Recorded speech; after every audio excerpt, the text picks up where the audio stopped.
कई बार हमने चक्रवर्ती सम्राट भर्तृहरि जी का चरित्र सुनाया है। उन्होंने जब यौवन अवस्था हुई बहुत ही विवेकवान थे, बहुत बुद्धिमान थे।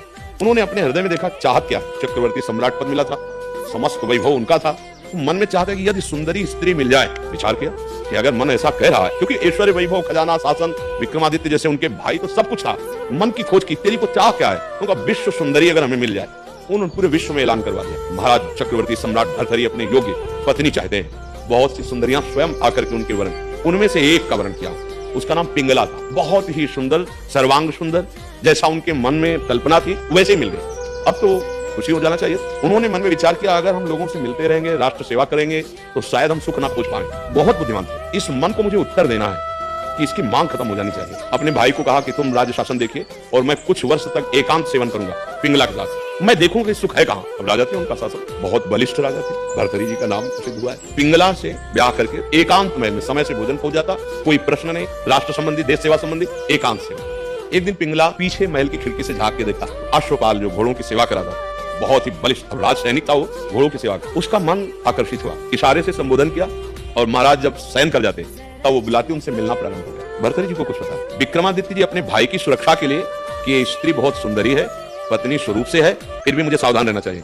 मेरे महाराज का कहीं अनिष्ट ना होने पाए। तो कुछ दासियां और दास गुप्तचर रूप से उसी की सेवा में लगाए थे। उन्होंने विक्रमादित्य से कहा महाराज का जीवन संकटपूर्ण है क्योंकि आपके ही बलवान अश्वपाल से महारानी का गलत संबंध है। मैं कैसे व्यक्त करूं, क्योंकि महाराज तो एकांत में मिलना भी नहीं पसंद करेंगे, पर आज चाहे मुझे प्राण दंड मिले मैं महाराज को सावधान करूंगा। बहुत प्रवीण पिंगला भी थी। सेवक गया, महाराज की जय जयकार हो, विक्रमादित्य भाई आपसे मिलना चाहते हैं। पिंगला समझ गए, तत्काल का महाराज 1 मिनट बाद जाइए, हमने विक्रमादित्य के आचरण में कमी देखी है, वो सदैव मेरे ऊपर गलत दृष्टि रखते हैं और जब मैं उनको स्वीकार नहीं करती तो मुझे लगता है आपको मेरे प्रति भड़काना चाहते हैं। अब जाइए। अब वो आसक्त चित्त थे, गए रोष से। तो विक्रमादित्य का एक बात बोले, मैं समझता हूँ तो क्या निवेदन करेगा भाई, इसलिए तेरा मैं अभी सर नहीं उड़ा रहा, चल सिंहासन पर मुकुट रख और भाग यहाँ से, और निष्कासन कर दिया राजनगर से।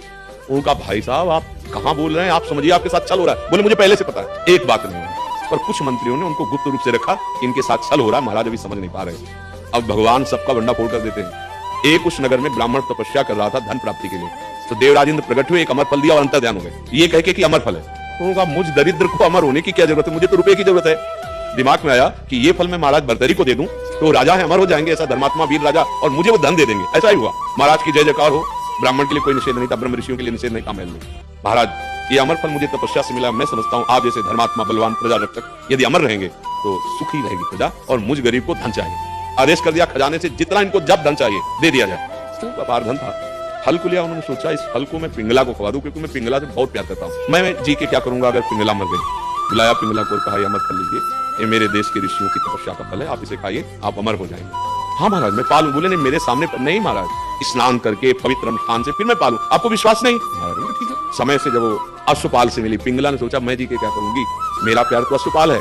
अश्वपाल से कहा अमर फल पा लीजिए, तुम अमर हो जाओगे, तो जब तक मैं जीवित रहूंगी तुमसे हमारी मित्रता रहेगी। और अश्वपाल की मित्रता थी महाराज के दरबार की नृत्यांगना नवयुवती वैश्या से, जो दरबार में नृत्य करती। वो पहुंचा और वैश्या को खल दिया कि तुम पालोगी तो अमर रहोगी। तो मैं, वैश्या ने विचार किया मैं तो वैश्या हूं, पाके क्या करूंगी, ये महाराज भर्तृहरि जी को अगर फल मिल जाए तो मेरा धर्मात्मा राजा जीवित रहेगा और मैं उसकी सभा में नाचूंगी। महाराज के पास सूचना पहुंचाई कि नृत्यांगना मिलनी चाहिए। बुलाया, क्या बात है, ये अमर फल आप पालोगे। उस समय पिंगला नहीं थी। अमर फल तो ये वही है जो ऋषि ने दिया था, जहां कहते पहुंच गया। और कहा देखो तुम विश्वसनीय हमारी सभा की नृत्यांगना हो, सत्य बताना क्या अमर फल तुमको किसी देवता ने दिया। तो महाराज मैं वैश्या, मेरे को देवता क्या देंगे, अश्वपाल जो आपके महल के पीछे है अश्वशाला में, उसने मुझे दिया। अब तुम तो बहुत हो गए। वैश्या से कहा किसी बोलना नहीं, तुम जाओ और सभा में कल ऐलान कर दो कि महाराज भर्तृहरि अपने राज सिंहासन पर बैठने आ गए। अश्वपाल को बुलाया तो अदब के साथ पेश हुआ, जय जयकार महाराज। उन्होंने कहा खड़े खड़े तेरे ऊपर आड़ा चलवा देंगे, अगर सत्य बोला तो क्षमा कर देंगे, बोल ये अमर फल तुझे कहां से प्राप्त हुआ। होश उड़ गए, कैसे बोले। अब उसने कहा अगर मेरी गर्दन माफ की जाए तो मैं बोल पाऊंगा, अन्यथा आप मार डालो, मैं नहीं। तो उनका कह दिया सत्य बोलेगा तो क्षमा कर देंगे। तो कहा महारानी पिंगला ने दिया, जाओ यहाँ से। महारानी को हाजिर किया जाए, वो समझती थी सिंहासन में जाके आधे में बैठेंगी। बुलाया और सामने खड़ी किया, तलवार खींची और सब सभा को कहा देखो हमारे देश के ऋषियों की तपस्या का फल, इसको मैंने अमर फल पवाया था और मैं तलवार से मारूंगा, मरेगी नहीं। तो जेब तलवार, उनका महाराज मारना मत, क्यों अमर फल पे संशय क्या। तो उनका पाया ही क्यों, क्या मुझे चक्रवर्ती सम्राट महाबलिष्ठ भर्तृहरि से बढ़कर तुझे कोई प्यारा और सुंदर मिल गया क्या। क्या बोल पाए, बस मुकुट उतारा, सिंहासन पर रखा, धिक्कार इन भोगों को। और ऐसे महान विरक्त पुरुष हुए कि विरक्त जनों के लिए उन्होंने भर्तृहरि शतक वैराग्य का उन्होंने रचना रची। ऐसे महापुरुष तपस्या की, धिक्कार इन भोगों को। मुझ चक्रवर्ती सम्राट से पिंगला संतुष्ट नहीं। पिंगला से अश्वपाल संतुष्ट नहीं, वो वैश्या से प्यार। ये क्या चरित्र है जीवन? तो लक्ष्य एक, जब तक भगवान का आश्रय नहीं, भगवान का भजन नहीं, तो चक्रवर्ती सम्राट अपने वैभव संपन्न महल में भी ऐसी विश्व सुंदरी से संतुष्ट नहीं हो पाया, विश्व सुंदरी उनसे संतुष्ट नहीं हो पाई। एक अश्वपाल, ये मन की चाल है। अगर हम लक्ष्य यही संसार के भोग बनाएंगे भैया, तो कभी किसी को संतोष मिला हो तो बताना।